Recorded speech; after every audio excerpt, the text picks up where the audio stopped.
তোমার ভালোর জন্য বলতেছি, তাই না? একটা পার্ট টাইম জব তো ভালো। দাঁড়াও, মা ফোন করছে।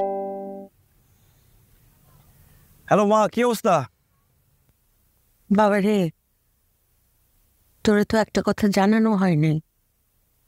হ্যাঁ বলো, কি হয়েছে? তোর আব্বা 2 দিন আগে স্ট্রোক করছে রে।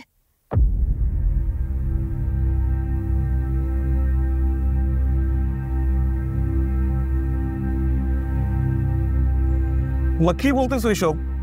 বাবা স্ট্রোক করছে মানে? 2 দিন আগে স্ট্রোক করছে, তুমি এখন আমাকে জানাইতেছো? বাবা কই এখন, কেমন আছে? না, ঠিক নাই।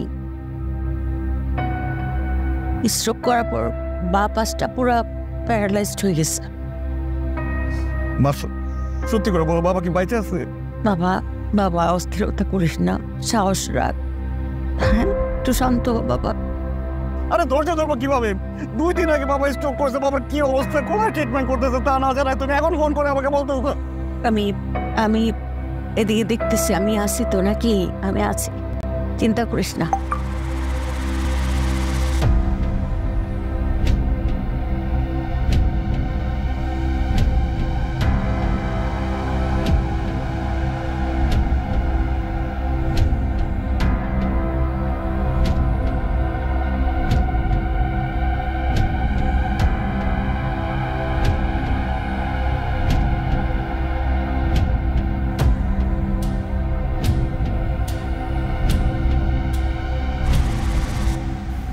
জীবন যে হুট করে বদলে যায় তা আমি এতদিন বুঝিনি।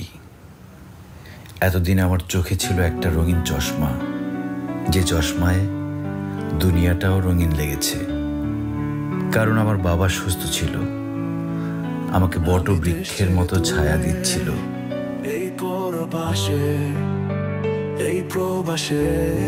কিন্তু বাবারা একটা ভুল করে। সেই ভুলটা হলো যে বাবারা সন্তানদের এতটাই আগলে রাখে যে তাদের অবর্তমানে সন্তানদের অনেক হিমশিম খেতে হয়।